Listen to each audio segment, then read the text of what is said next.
Hello. Next concept is delegation. Delegation क्या होता है? सी मैनेजमेंट में क्या हम कहते हैं, it is a group activity. Why do we call it a group activity? Because here the work is being done through others. दूसरों से काम करवाते हैं. ठीक है. तो डेलीगेशन क्या होता है? Delegation is the process of sharing of tasks and authority between a manager and is subordinates.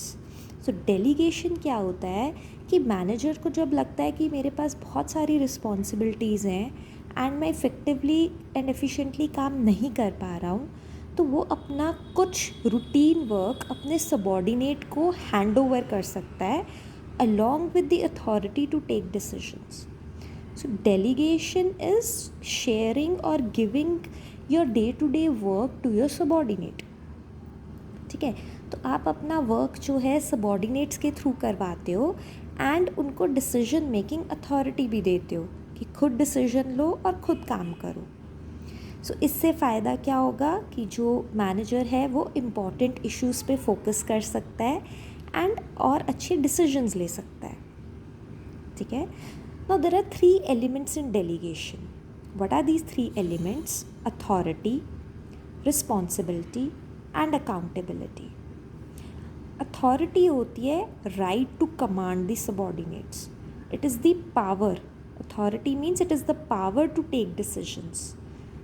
ठीक. सो मैनेजर के पास अथॉरिटी होती है. डिपेंड करता है पोजीशन के ऊपर.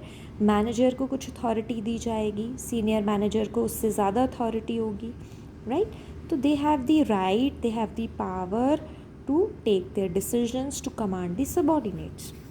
सो authority flows from top to bottom. ठीक है. अथॉरिटी ऊपर वाला सुपीरियर जो है सबॉर्डिनेट पे लगाता है, नीचे वाले पे. नेक्स्ट आता है responsibility. Responsibility is the obligation of a subordinate to properly perform the assigned duty. तो रिस्पॉन्सिबिलिटी क्या है? It is the duty of the subordinate. उसको जो टास्क दिया गया है उसे प्रॉपरली परफॉर्म करना. सो रिस्पॉन्सिबिलिटी फ्लोज अपवर्ड्स, क्योंकि एक सबॉर्डिनेट जो है अपने सुपीरियर को ही आंसरेबल होता है, ऊपर जो बंदा है उसको आंसरेबल होता है. So therefore it flows upwards.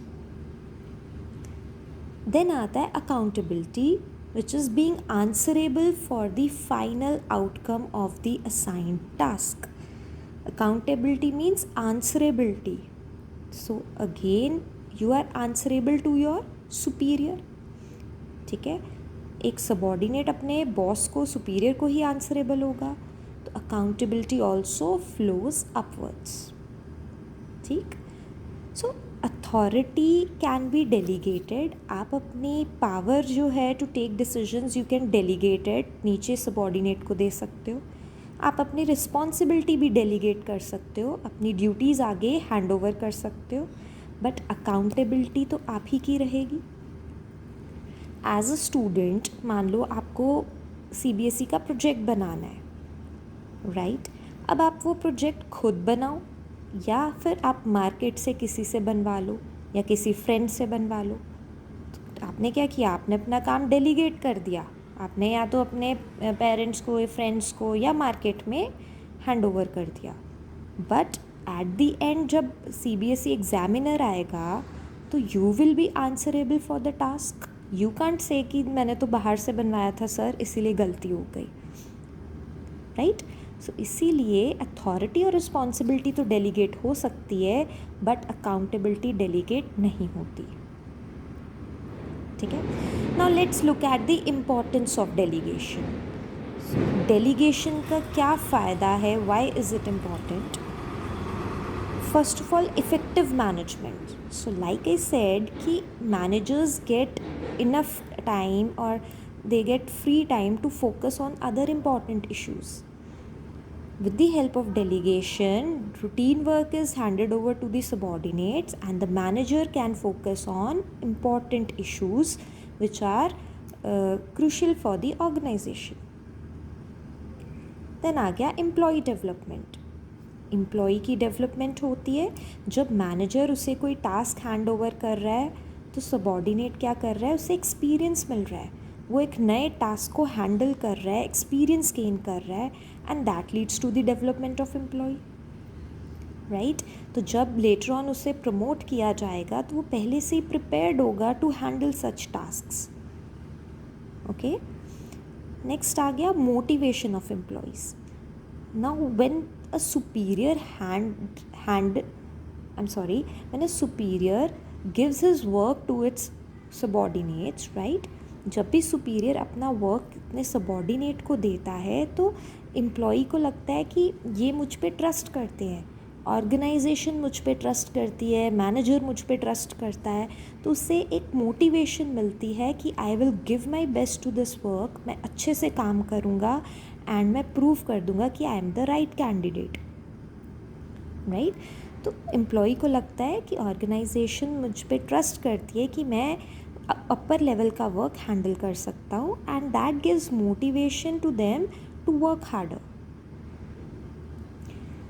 Number 4 आ गया facilitation of growth. So when the employees they basically perform such activities, अपने सुपीरियर का वर्क कंडक्ट करते हैं, तो they gain experience from that, so they are more prepared to handle the situations, and thus organization जब भी grow करती है, जब भी expand होती है, तो it is very easily taken to the next level।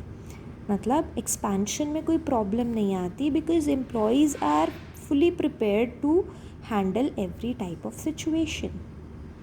so manager के ऊपर सारा burden नहीं आता, employees experienced होते हैं and they can easily handle the situations। ठीक है, नेक्स्ट आ गया number 5, basis of management hierarchy.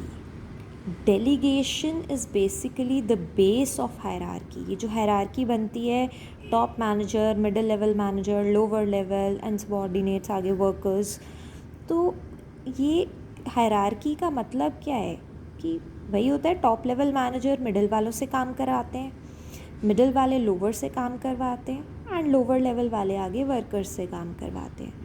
So delegation is the base of management.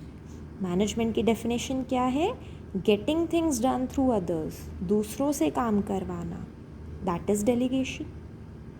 So delegation क्या है, it is the base of management hierarchy. Her level पे delegation होती है।